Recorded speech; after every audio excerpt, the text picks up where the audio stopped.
নমস্কার বন্ধুরা, কেমন আছেন আপনারা সবাই? স্বাগত জানাই আপনাদেরকে আমার চ্যানেলে রাত্রিস ব্লগে। তো আজকের দিনটা হচ্ছে রবিবার। রবিবার মানেই একটু ভালো মন্দ রান্না করার দিন। আর আরও একটু স্পেশাল, কারণ আজকে আমার বান্ধবীরা আসবে অনেক দিন পর। তো সকালে উঠে আমি ফ্রেশ হয়ে রেডি হয়ে নিয়েছি।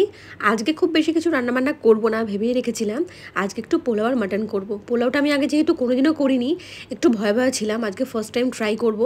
মেয়ে আগেই উঠে পড়েছে, ওপরে চলে গিয়েছে ফ্রেশ হয়ে, হয়তো এতক্ষণে ওর ব্রেকফাস্টও হয়ে গিয়েছে। আমি রেডি করে দিয়ে এসেছিলাম। ওর ঠাম্মি আছে আর আমাদের ওই দিদিটাও আছে। তারপরে আমি একটুখানি বাইরে গেলাম, উঠোনে গিয়ে বাগানটা দেখছিলাম যে ফুলটার কী অবস্থা, কত দূর ফুটবে। আমি ভীষণ এক্সাইটেড হয়ে আছি যে এই কাঠগোলাপটা কবে ফুটবে। দেখতেই পাচ্ছ কুড়িটা আস্তে আস্তে বড় হচ্ছে। আমি সত্যি ভীষণ ভীষণ ভীষণ এক্সাইটেড ফুলটা দেখার জন্য। আরও আছে কিছু গাছ। আর বর্ষাকাল বলে না এই বাগানটা এখনও পরিষ্কার করায়নি, কারণ করালেই দুদিন পরে আবার সেই একই রকম অবস্থা হবে। আজ আর ওয়েদারটাও ঠিক কীরকম বলবে, একটু বৃষ্টি বৃষ্টি হবে মনে হচ্ছে, আবার রোদও উঠেছে, কিন্তু কখন কি হয় বলা যায় না।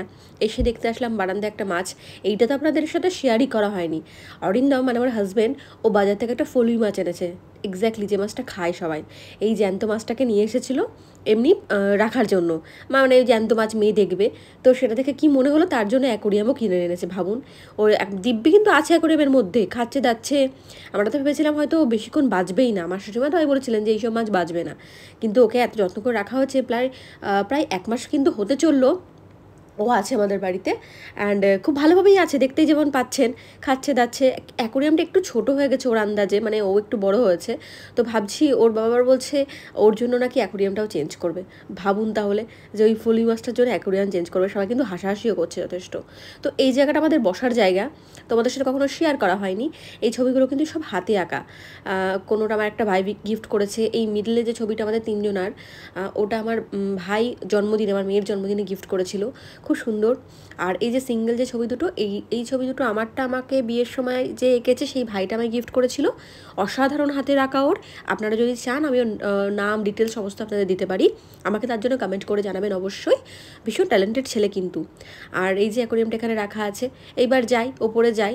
এই যে খেলার জায়গা ওর, সমস্ত খেলাধুলা কিন্তু শুধু এখানেই নেই, আরও আছে, সারা বাড়িতে ছড়িয়ে ছিটিয়ে। ওপরে গিয়ে দেখলাম না, খাওয়া দাওয়া হয়ে গেছে, এখনও বকর বকর চলছে। অনেক রকম জ্ঞান দেয়, বুঝেছেন? আপনাদেরকে আমি কোনো দিন শোনাবো ওর জ্ঞান, প্রচুর জ্ঞান দেয় ও, অনেক কথা বলে। তারপরে গেলাম যে পোলাওটা অল্প করে মাখিয়ে রাখি। শাশুড়িমা বললেন আমি খাবো না, একটু টেস্ট করে দেখবো। উনি এরকম রিচ খাবার দাবার খুব একটা খান না, বাট টেস্ট করেন। তো যাই হোক, আমি এটাকে রেডি করছিলাম, মেখে রেখে দেবো। আমি যেহেতু কোনোদিন করিনি, প্রথমেই বললাম যে খুব ভয়ে ভয়ে আমি করছিলাম। পরিমাণটাও দেখতে পাচ্ছ খুবই কম নিয়েছি, দুজনের মতো, মানে আমার আর অরিন্দমে যেটা হয়ে যাবে। আর একটু বেশি নিয়েছি, ওই 3 জনের মতন হবে, এইরকম পরিমাণটা নিয়েছি আমি।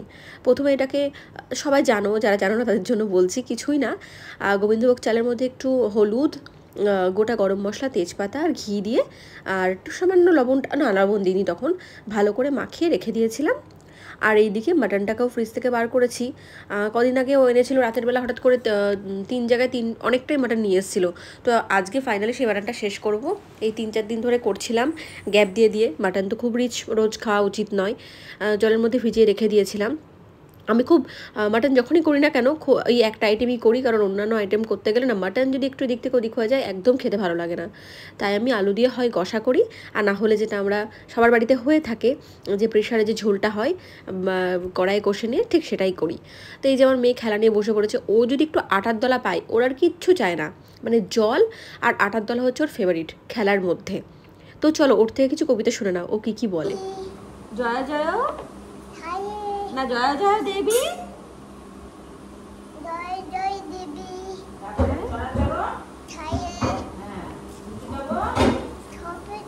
মুক্তা, পুস্তক, দেবী, নমস্তে। আচ্ছা, এবার শ্রীকৃষ্ণটা বলো। কিন্তু হারে হে নাতে নায়া পাতি দি বা। Very good. আচ্ছা মামা, একটা গান শোনাও তো আমাকে। তো দেখলে কেমন লাগলো ওর কবিতা, ওর ছড়া, ওর গান, এইসব সব টুকটাক করে। আমিও ঠাম্মা বসে বসেই শেখাই, আমিও শেখাই বসে বসে। যাই হোক, তো আমার সব থেকে বিরক্তিকর কাজ লাগে রসুন রসুন ছাড়ানো। মানে রান্নার মধ্যে, পুরো এন্টার রান্নার মধ্যে এর থেকে বিরক্তিকর কাজ আর কিচ্ছু নেই। এতক্ষণে মাংসটা ম্যারিনেট করে রেখেছিলাম, প্রায় আধ ঘন্টা 45 মিনিট হয়েও গেছে। আর এদিকে পোলাওটাও রান্না করে ফেলেছি, দেখতেই পাচ্ছ। মানে খুব ভয় করেছি, যখন নামাচ্ছি তখনও ভয় লাগছে, হয়তো চিনিটা এদিক ওদিক হবে, টেস্ট করেও দেখিনি। তো না, পরে দেখলাম যে ঠিকঠাকই হয়েছে, মানে ফার্স্ট চান্সেই খুব ভালো হয়েছে। মানে হাজব্যান্ডের জন্য এটা একটা সারপ্রাইজ ছিল, অনেকদিন ধরেই বলছিল পোলাও আর মাটনের কম্বোটার করার কথা, কিন্তু আমি সাহস পাচ্ছিলাম না, কারণ পোলাওটা কখনো ট্রাই করিনি, তো ভাবলাম যে করে দেখি আজকে। এদিকে রান্নাবান্না সব কমপ্লিট হয়ে গেছে, আমি নিজে স্নান টান করে এসে এই যে গাছগুলো দেখো, এই গাছগুলো আগের দিন নিয়ে এসেছে, কি সুন্দর দেখতে না। মাঝের গাছটা আগে থেকেই ছিল, ওটা ভালোভাবে নাম আমি কোনোটারই নাম জানি না, এইটারই শুধু জানি যে এটা প্রজাপতি কিছু একটা নাম, এক্স্যাক্টলি এটাও আমি জানি না। ওটা একটা বাহারি পাতা। যাই হোক, ও খেতে চলে এসেছে দুপুরবেলা। আমি ওকে জিজ্ঞেস করলাম, শুধু শুনে না ওর থেকে রিভিউটা কি হয়েছে। তুমি বলেছিলে ভালো করে রিভিউ দেবা, বলো, অনেস্ট রিভিউ। চালান করি ভালো আছে পোলাও আর মাটনটা?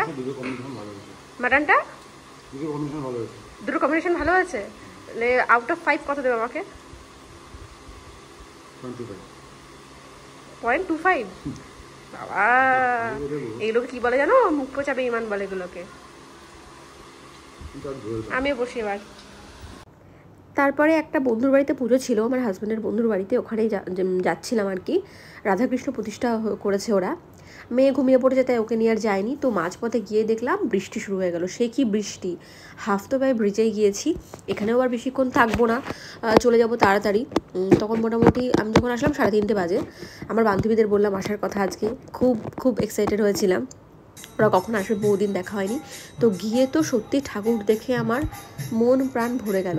তোমরাও দেখো কি অপূর্ব দেখতে, সাজটা অপূর্ব, চোখ মুখে এত মায়া ভর্তি, ভীষণ সুন্দর। চারিদিকটা এত ভালো লাগছিল, কি সুন্দর বানিয়েছে, কি সুন্দর ডেকোরেশন করেছে দেখো। এর মধ্যে ও যে মানে আজকে যে আমাদের নেমন্তন্ন আছে এই বাড়িতে, পুজোর বাড়িতে, আমাকে তো হাজব্যান্ড বলেইনি, ও বলতে ভুলে গেছে। তোর উপর রাগারাগি করলাম, বললে সকাল থেকে আমি এত রান্নাবান্না করতাম না, মানে একবেলার করলেই হয়ে যেত। তো এখানে একটা ছোট্ট বাচ্চার সাথে দেখা, ওকে নিয়ে কিছুক্ষণ খেলাধুলা করছিলাম। এরপর বাড়ি চলে আসলাম, এসে দেখি আমার কন্যা উঠে পড়েছে, ও ঠাম্মির সাথে খেলাধুলা করছিল। তারপর নিচে এসে ওকে একটু ঘুরিয়ে টুরিয়ে ঘরটাও গোছাচ্ছিলাম, যে ওরা কিছুক্ষণের মধ্যে চলে আসবে। এইটা আমার বেডরুম, আগেও হয়তো তোমাদের সাথে কোনো ভিডিওতে আমি শেয়ার করেছিলাম। পুরো বাড়িটা কখনো দেখানো হয়নি, হয়ে ওঠেনি, দেখাবো কখনো ভিডিওতে, কখনো না কখনো। যত টাইম এগোচ্ছে 5:54 বাজে, আমার মনে হচ্ছে কখন আসবে। এইখানে এটা দেখতে পাচ্ছ, এটা অ্যানিভার্সারিতে আমার হাজব্যান্ডের একটা ফ্রেন্ড গিফট করেছিল, ভীষণ সুন্দর স্ট্যাচুটা।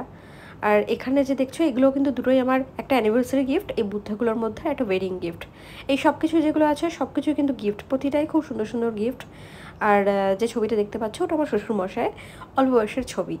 তো ঘরে আর কারোর ছবি সেরকম নেই, ভেবেছি বারান্দাটা ঠিক আরও সুন্দর করে তারপরে ওখানে সবার ছবি টবিগুলো লাগাবো। শুধু ওখানে অবশ্য এখন আপাতত দেখিয়েছি আগের ভিডিওতে, যে শুধু আমার হাজব্যান্ডের, মেয়ের এইগুলোই আছে। তো এখন এসে মেয়ের সাথে একটু আদর করছিলাম, ওকে চটকাচ্ছিলাম। দিনে যে ওকে কতবার আমি চটকাই, খুব বিরক্ত হয় খুব, তারপরে ওকে খুব চটকাই আমি। তারপর ওকে নিয়ে খেলাধুলা করতে করতে ওদেরকে ফোন করলাম যে তোরা কখন আসছিস, কোথায় তোরা, বলেই তো চলে এসেছি। অ্যান্ড তার মধ্যে চলে এসেছে, এইটা হচ্ছে রুবিনা, যাকে একদম শর্টকাট রুবি বলি। আর এদিকে আছে বৃষ্টি, ওর ডাক নামটা আর বললাম না, কারণ যদি বলি ও আমাকে এক্ষুনি ভিডিওটা দেখার পরে এসে মানে আমাকে গালাগালি দেবে, যে কেন বলেছি ওর নামটা, তার ডিসক্লোজ করলাম না। বাকি দুজনকে আমি ভীষণ মিস করেছি, আমরা সদরবার প্রীতিকে সত্যি খুব মিস করেছি। এতদিন পর আমরা সব একসঙ্গে হয়েছি, মানে আমাদের কলেজ লাইফটা যে এত ভালো কেটেছে আমাদের এই 5 জনের একসঙ্গে, কত যে ঘুরতে যাওয়া, কত মানে প্রতি উইকেন্ডে তো আমরা 5 জনা কেউ কারোর না কারোর বাড়িতে খাওয়া দাওয়া, গল্পগুজব হতোই। মানে আমরা এতটাই ক্লোজ যে শুধু আমাদের বন্ধুদের মধ্যে না, আমাদের ফ্যামিলিগুলোও সেই রকমই ক্লোজ হয়ে গেছে। মানে কেউ কারোর বন্ধুর বাড়িতে যাচ্ছি বলে মনে হয় না, সেটা আমাদের নিজের বাড়ির মতনই করে নিয়েছিলাম। তো ওরা আমার এখন শুধু আমাদের এই 5 জনের মধ্যে আমার মেয়েও অ্যাড হয়ে গিয়েছে। ও কিন্তু মানে এত এনজয় করছিল ওদের কোম্পানিটা।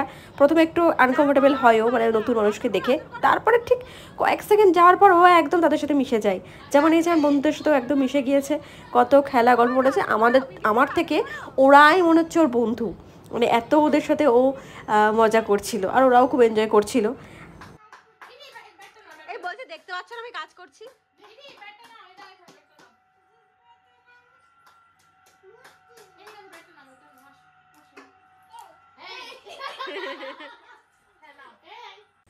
আমি না একটু বাইরে থেকে খাবার অর্ডার করে দিয়েছিলাম ওদের জন্য, কারণ অরিন্দম বলছিল বাড়িতেই বানাতে, কিন্তু আমি বললাম দেখো বাড়িতে বানালে টাইমটা অনেকটা ওয়েস্ট হয়ে যাবে, যেহেতু মানে একা হাতে করতে হবে ইভিনিংয়ে।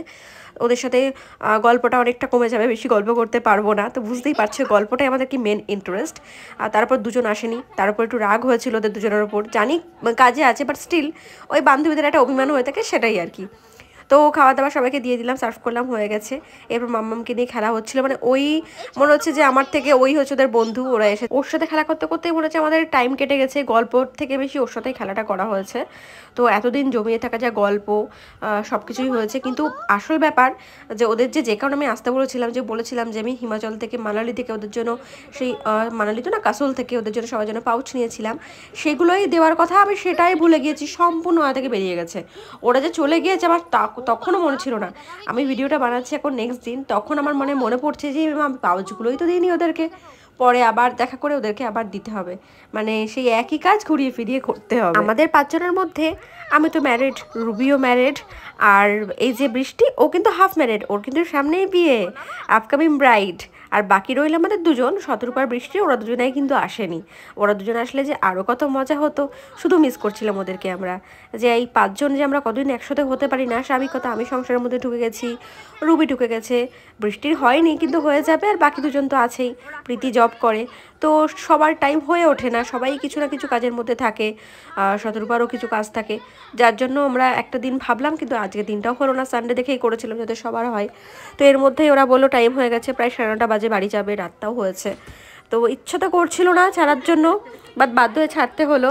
মামাম তো বারবার বলছে মিমি তোমরা যেও না, ওদেরকে এত ভালো লেগে গিয়েছিল। তো আজকের ভিডিওটা আমি এখানেই শেষ করছি, তোমরা অবশ্যই জানিও ভিডিওটা কেমন লাগলো। দেখা হচ্ছে নেক্সট ভিডিওতে, টাটা।